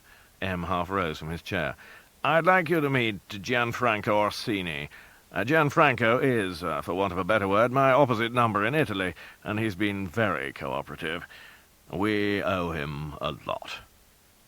Gianfranco made a polite little bow. Believe me, Mr. Bond, this Dragonpole flew into Milan only a few hours before yourselves. Casing the joint? In order to kill Dame Kiri in December? M winced. James, please try not to use criminal slang. But yes, it appears that he has approached one person in an attempt to get a private guided tour of La Scala. Gianfranco happens to control that particular person, so the tour is on hold for a couple of days. Meanwhile, the German police are questioning Maeve Horton. Unfortunately, Tanner said, she won't say a thing. I understand that she's screaming bloody murder and asking for lawyers.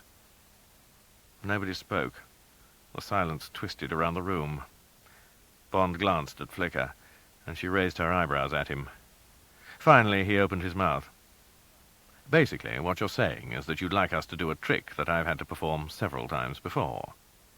And what trick would that be, James? Coolly from M. The one where I go out and play at being a tethered goat.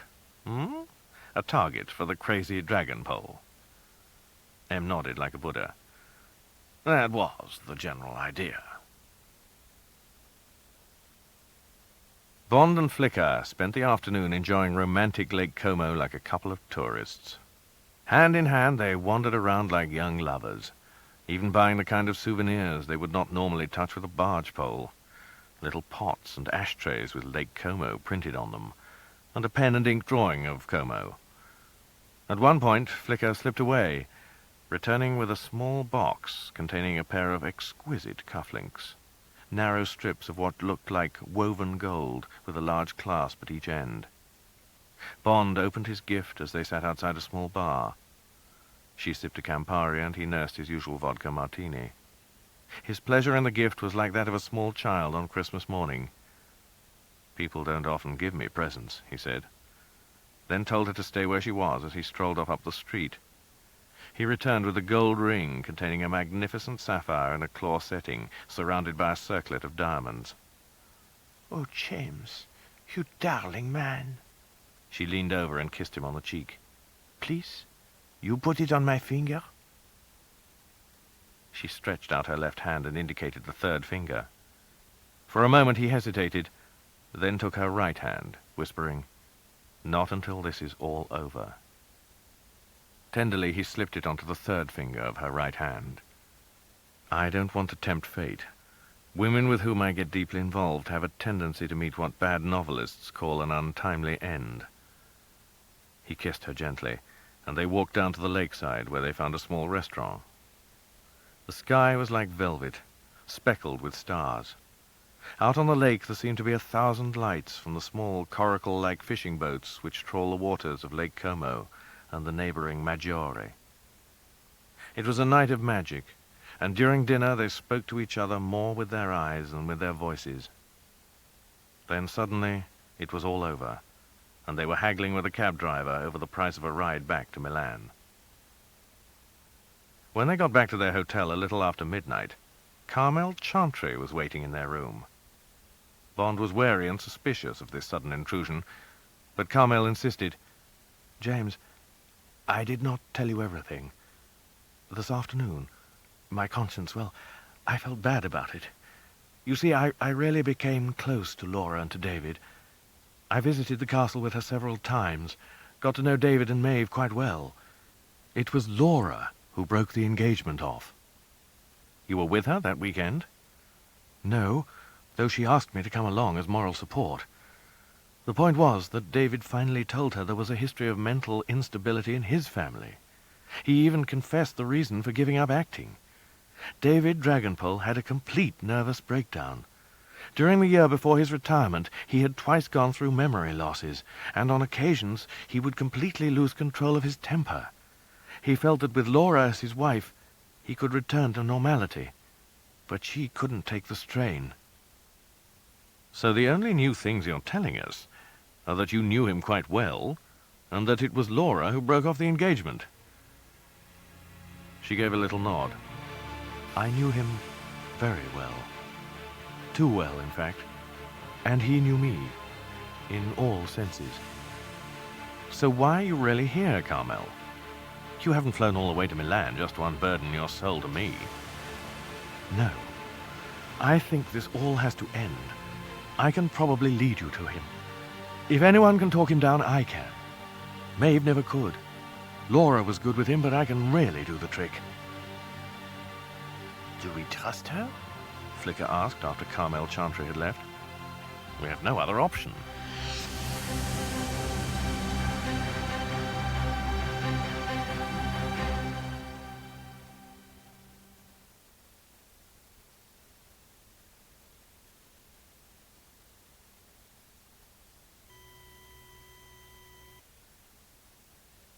By the next afternoon, Bond was saying that Carmel would not call, that it was some kind of runaround, when the phone rang. "He'll come to meet you with me at 4:30. "Where?" "The Duomo, on the roof." "We'll be there." The Duomo, Milan's great cathedral, is one of the wonders of Europe. It dominates the city, colossal in size, and yet somehow almost ethereal, with its statues, belfries, pinnacles, and gables. On the top of the cathedral they spread out to right and left, so that they both had clear views of the stairs and elevator cage. Relatively safe in the knowledge that even Dragonpole could not look in two directions at once. On the dot of 4:30, Carmel Chantry, wearing a white silk suit, emerged from the elevator cage. She stood blinking in the sunlight for a moment. Then she reached back and took the arm of a distinguished, grey-haired man, wearing the uniform of the retired English officer, the double-breasted navy blue blazer and grey slacks. Carmel waved, her voice just carrying across the space. "James, we're here." They began to walk towards him, and now Bond saw the thick walking stick with the brass duck's handle. Carmel's companion faltered slightly. His expression changed, looking first towards Bond, and then sharply, it seemed, at Carmel. Bond's hand had just reached for his gun when the shooting and screaming began. Bond heard Carmel cry out, "No, James, no, he's—" Then the front of her white silk shirt and jacket blossomed crimson. Her head went back and she flew forward. For a split second he thought of Maeve Horton's bleeding heart rose.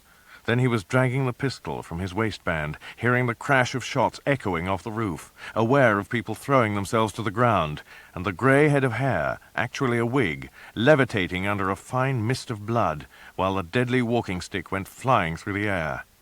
Gianfranco's men and women were suddenly very visible. At least 6 of them had weapons out, and they were closing in on a tall man who stood just outside the stair entrance. Bond could not believe his eyes at first. The man had an automatic pistol held in the two-handed grip. The shots had hardly crashed out when he simply opened his hands, dropped the pistol, then straightened up, placing his hands on his head. It was David Dragonpole. Nobody was stupid enough to fire on him as he bent over the male corpse.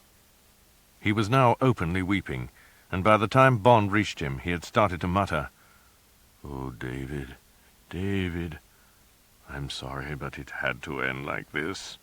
There was no other way, no other way. You'd have just gone on killing and killing." "David?" Bond pulled out a hand and rested it on Dragonpole's shoulder. "That's David.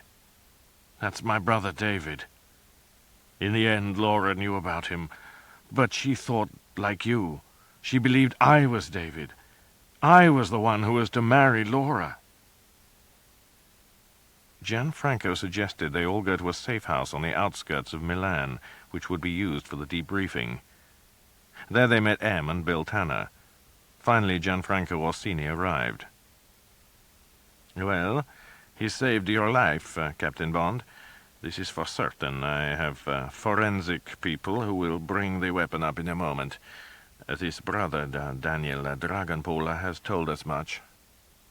David made the weapon with his own hands. Diabolical. They saw just how diabolical it was a few minutes later, when a pair of white-coated ballistics and firearms experts brought the thick walking stick into the room, placed it on the table, and demonstrated exactly how deadly it was. The weapon had 2 brass duck heads. One could accommodate equaloy rounds. Another, with a smaller bore, held a poisonous gelatin capsule. Diabolical. Gianfranco used his favorite word again. Eventually, several security men and 2 senior police officers came in with the man they now knew as Daniel Dragonpole. He looked tired and haggard, and sounded, Bond thought, as though he was on autopilot. Dragonpole told them that the fact that there had been twins in the family had been hidden from most people since shortly after their birth. "You see," he said, "David was born a deaf mute. The family, being what they always were, found that facing the fact of David's huge handicap was more than they could bear. He was an embarrassment, cared for by 3 nurses, until the accident." "Accident?" "We were in Ireland, at the house in Drimoleague. David fell through a trapdoor in the attic, 12-15 feet, fell right onto his head. He was unconscious for almost a week. Within a year he could speak. We had a wonderful childhood together. Except what?" "He was a little obsessive, and he was cruel, very cruel." "In what way?" "David liked to work to a routine. He set himself tasks, goals, and if he could not meet the goal, he would fly into terrible rages. Later, of course, he became obsessive about being an actor. As with everything else, he had to be the best actor ever." "And the streak of cruelty?" M asked. Daniel Dragonpole let out a long sigh. "Animals to start with. He would invent the most terrible traps and snares for animals." "And eventually the animals became human beings?" "Yes, something like that. With the traps, he became elated while he was designing them. The actual catch was something he looked forward to. But the killing, well, that seemed to be nothing." "But eventually the animals became people," M repeated. "I've told you, yes." Sharp, on the brink of anger. "Yes, he killed people. But that only happened recently. The strain of performing, even of rehearsing, became too much. By then, of course, he was channeling a lot into his dream of the theater." They didn't break for another 4 hours. M went meticulously through every suspected killing, from the February 1990 shooting of a terrorist in Madrid to the murder of Laura March. "She was your fiancée," M thundered. "You must have known that he killed her, and you still didn't do anything about it." "That was his revenge," Daniel said quietly. "I was shattered when Laura had called off the engagement, and quite rightly, once I'd told her the truth about David." "But she thought you were David, right? From Bond?" "Yes, I played the part of David for most people, especially Laura. He knew. There was no doubt about that. It was his revenge, and yes, it was the last straw. I'd already made up my mind that David would have to disappear. To tell you the truth, I was going to do away with him. But your Captain Bond and Fräulein von Grusser suddenly turned up. We knew he was planning a December spree. He came here to make his arrangements and to do a dry run." "Tell us about it." "I'm pretty certain he was planning to kill Dame Kiri Takanawa on the stage of La Scala and then go on and do away with Arafat in Athens. He came here to set it up." "What was he going to do after the dry run in Athens?" Daniel stalled, as if he were asking himself if they really knew, or if they were guessing. "His notes," Bond said. "His notes indicate Paris with the initials PD, W, and H. Does that jog your memory?" Daniel Dragonpole gave a tight-lipped nod. "Okay. I think it was probably his idea of a big coup. A royal princess, together with her 2 children, who are direct heirs to the British throne, are to be entertained at the Euro Disney complex outside Paris on Sunday. I think he planned to kill them as a kind of public spectacle." It went on until after 5 in the morning, with everybody but M getting more and more exhausted. According to Daniel, Brother David had informers everywhere, in financial areas, big business, and highly regarded social groups, as well as among his old colleagues in the theater. "We couldn't keep him under lock and key," he said. "We knew when he was brewing up for some kind of expedition, just as we knew when he became deflected from his preoccupation with the museum." "Did he make those silly little errors when his mind moved to other things?" Bond asked. "What little errors?" "Well, he's got a Greek actor 400 years BC putting on a kabuki mask." "I haven't noticed anything like that." A shade sharp. "Well, the mistakes are there." "Let's go over it again," M prodded. "How do you think he knew where to find Laura March?" "He listened at doors a lot. When Laura was there for the last time, she told me she'd try to get to Interlaken to rest. We were both in a very emotional state." Around 4:30, they came to the question of the flowers. Daniel seemed bewildered at first. When he started to talk, it was about Maeve's attempts to create a perfect hybrid rose. Bond stopped him. "Daniel, we know what Maeve was doing with her roses, but how did he get them to the funerals? He was always long gone by the time his victims were buried." "I'm not sure, but I'm pretty certain he left a rosebud with a suitable message in the hands of someone else. Someone he paid to deliver them when the time came. Children, I suspect." "But you knew he took the roses?" "Of course. Maeve knew as well." "One more question," M said. "A question regarding your sister, Maeve. What did she think of David?" "She'd have done anything for him. She adored him." "And did she know he was a killer? That he went out, planned assassinations, and then came back to get on with building the museum?" "Yes, she knew. I think she would have killed for him, to keep him safe." The following morning, Bond and Flicker flew to Athens. They'd planned to go anyway, to try to anticipate Dragonpole's movements. Now they hoped to relax and recuperate from their ordeal. But the telephone awakened them in the middle of the night. It was a member of British intelligence. "Flash urgent from M. Return London soonest. The dragons are loose. You want me to repeat that?" "Is that dragons plural?" "Yes, sir. You copy?" "Tell him I'll be back soonest." Outside the hotel, they waited while a young valet went to get their rented Porsche. Bond tapped his foot, willing the boy to get the thing going. The streets of Athens are nearly always a racetrack, no matter what time of day or night. The boy was sliding behind the wheel. Then the whole area lit up. A great crimson flame shot from within the car before anyone's eardrums were assaulted by the explosion. Bond pushed Flicker to the ground, covering his head and flattening himself for crosshairs. Pieces of metal clattered around them. Then came the silence, followed by the screams and the terrible scent. A mixture of gasoline and the sweet, sickly odor of incinerated flesh. Flicker was just behind him as he raced to what was left of the car. Dear God, She said, with a curious little sob. oh, dear God. There on the ground, almost at his feet, was a pure white rose, its petals tipped in blood red.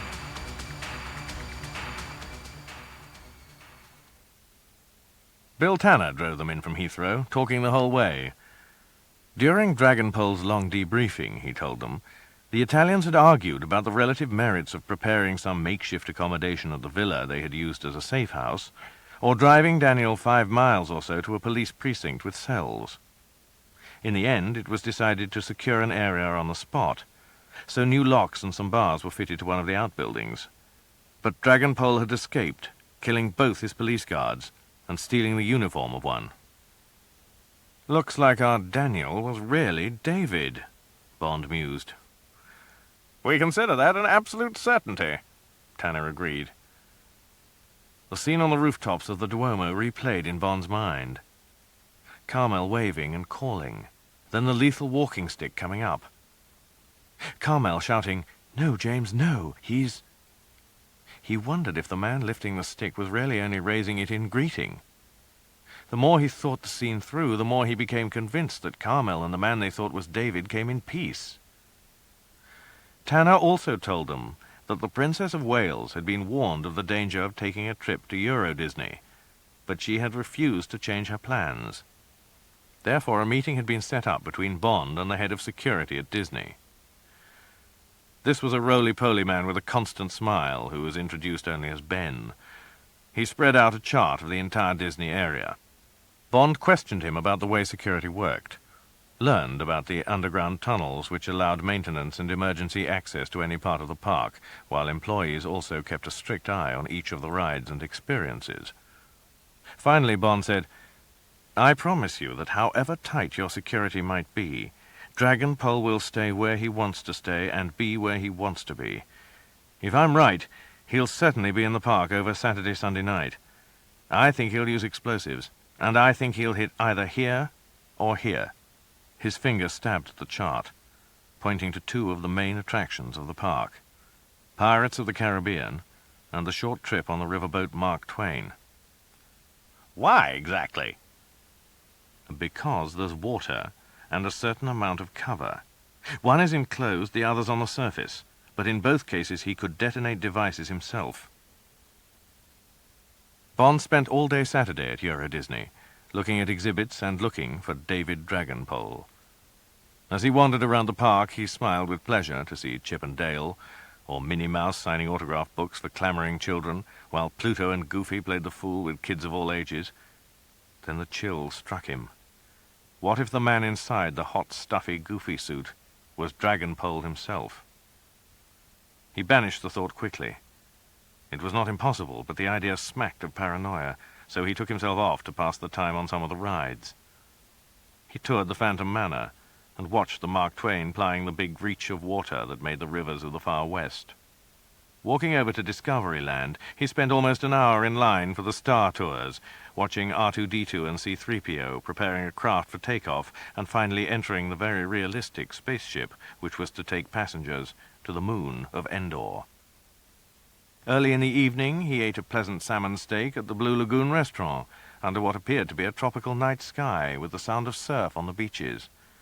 The lagoon itself was visible from where he sat, and every few minutes the boats full of visitors drifted past on their way to the adventures of the Pirates of the Caribbean, which he decided would be his next experience.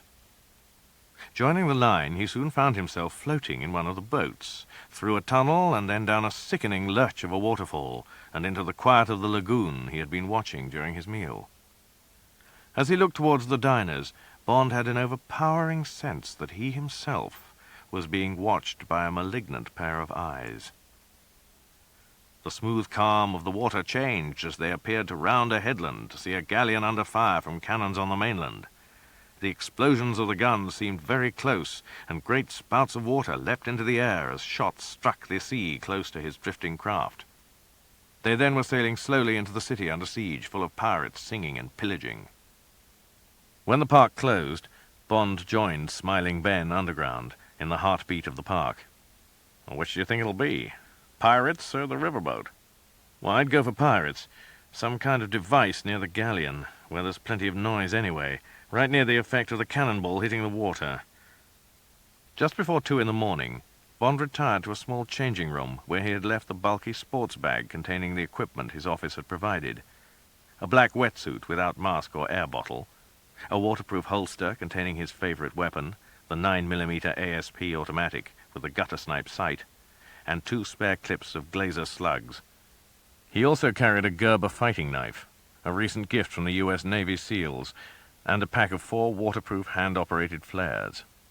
He and Ben sat for the next 90 minutes, scanning the monitors, with Ben checking in with his people around the lake every 30 minutes. The check-in consisted of a series of clicks on the radio, denoting each separate man, while Ben responded with a similar number of clicks. When it happened, it came, as ever, suddenly and unexpectedly. Nothing showed on the monitors, and Ben kept glancing at his watch. The 3:30 check-in clicks had not started on time. They're late. He did not yet sound alarmed, but Bond felt the hair bristle on the back of his neck. "He's here," he said with absolute certainty. Then Ben's radio clamored, a series of rapid clicks, which was the alarm signal. "Jesus, you're right!" One of the little electric carts used by the staff to get around the underground tunnels had been placed in readiness just outside. Bond was held up for a moment as Ben argued, wanting to come with him. "Stay where you are. If I need help, I'll call in." Bond whined away until he got to the riverboat landing, leaping from the cart and climbing the metal ladder that would take him right onto the landing. He stood in the open air with all senses straining, looking up at the moored riverboats and hearing no unusual sound in the night. He was just lifting his radio to his mouth when he felt the metal digging into the back of his neck and heard the throaty, soft whisper which sent a chill of ice down his spine. "Thank you for coming, James Bond." Dragonpole's voice had altered to one of deep and desperate madness.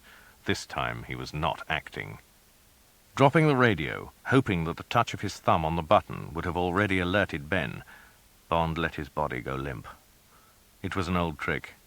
If the muscles seem to go inactive, the person threatening you will imagine he has complete dominance. Bond sagged at the knees, turning into the pistol, touching his neck, and bringing his right fist around in a pile driver which went wide, catching Dragonpole on the shoulder. "Come in, the water's lovely," he shouted, reaching for the man's neck, his fingers connecting with a wetsuit not unlike the one he was wearing, heaving and pulling his adversary off balance. As they fell from the landing stage, their bodies locked together, Dragonpole's pistol went off, and he felt a small burn in his left shoulder as a bullet tore at his wetsuit. They rolled into the water, with Dragonpole desperately trying to get an arm lock on Bond, who was struggling to drag the ASP out of its holster. Then he felt himself being pulled under with the actor's fingers clawing at his throat. He was on his back now, the tall, muscular Dragonpole on top of him, fingers at his windpipe and the other arm across his chest, pushing down. Bond tried to open his eyes, clamping his mouth shut as he was jammed further and further into the water. Bond kicked and squirmed, putting every ounce of strength into moving his opponent from above him, but the man's grip simply tightened, and Bond was thrust deeper under the water, lungs bursting and the strength fast leaving his body. Then Bond made a last supreme effort. His muscles spasmed and he rolled to one side. For a moment Dragonpole lost his grip, slipping underneath Bond. The positions were reversed, but Bond did not have the strength left to maintain control. With a shriek of rage, David Dragonpole pushed Bond away so that he floundered, all arms and thrashing legs, making the water foam around him. His adversary launched himself, screaming obscenities, straight in for a final kill. In that flashing instant, Bond saw him for what he was. A crazed killer of dreams, a weaver of nightmares, a destroyer of the beautiful fairy tales that this place gave to men, women, and children the world over. He made another grasp for the ASP at his hip and this time pulled it free. The first shot caught Dragonpole in the shoulder, spinning him in a whirl of white water. The second shot went wide, flying out into the middle of the lake. Bond heard a sudden thump when the bullet found a resting place, and this seemed to terrify Dragonpole, who clutched at his shoulder but deliberately turned from Bond to look out into the lake. "No!" he yelled. He flung himself forward, swimming out to where the sound had come from.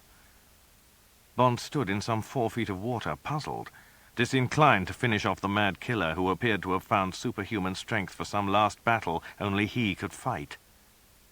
The second bullet had hit something very important to the man. But what? Bond reached for one of the flares.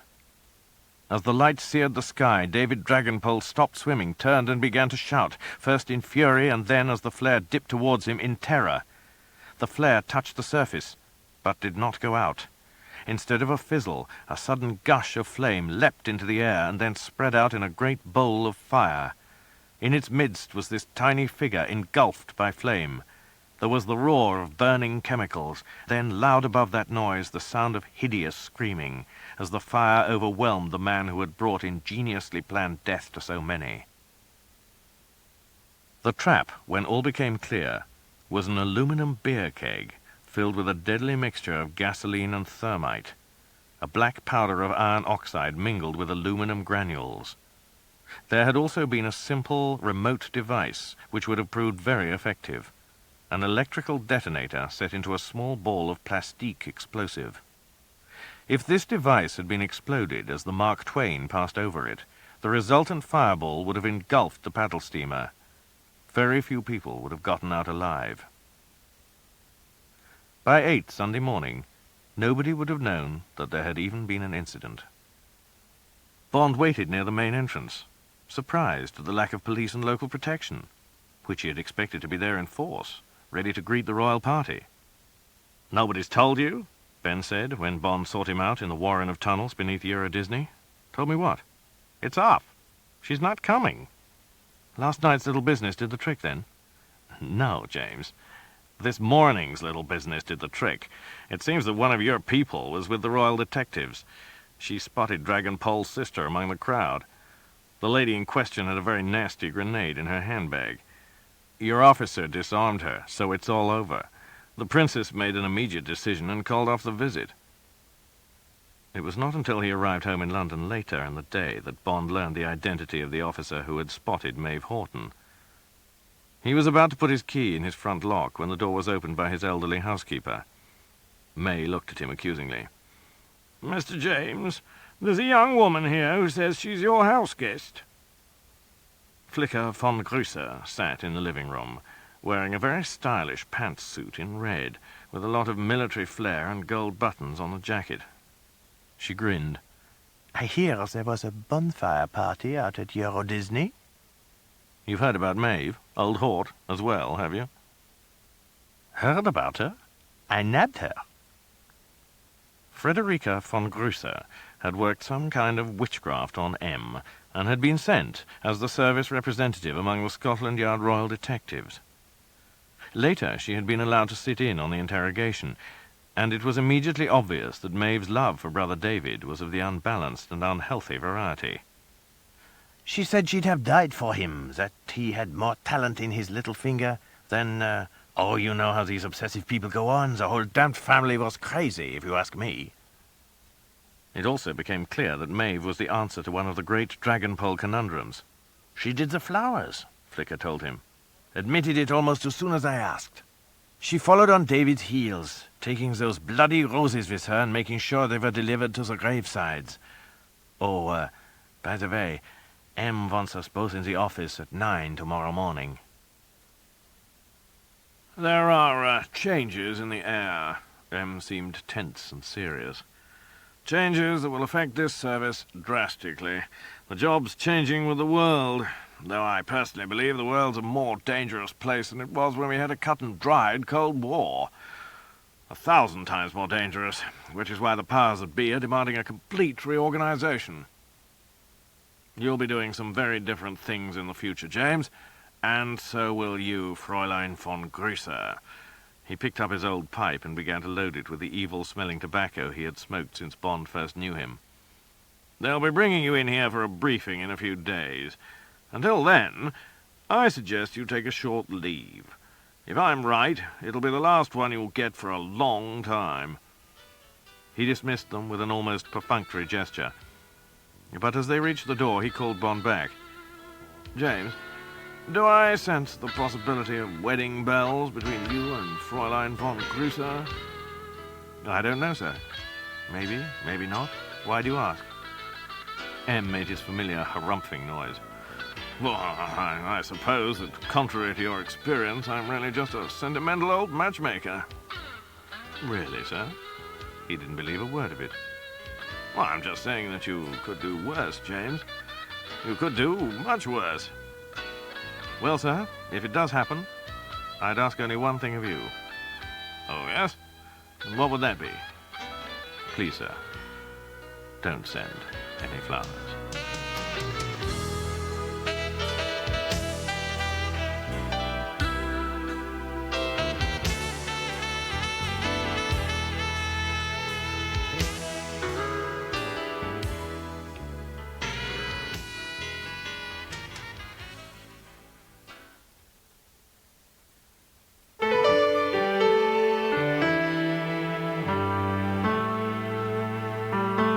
This has been a Random House Audiobooks presentation.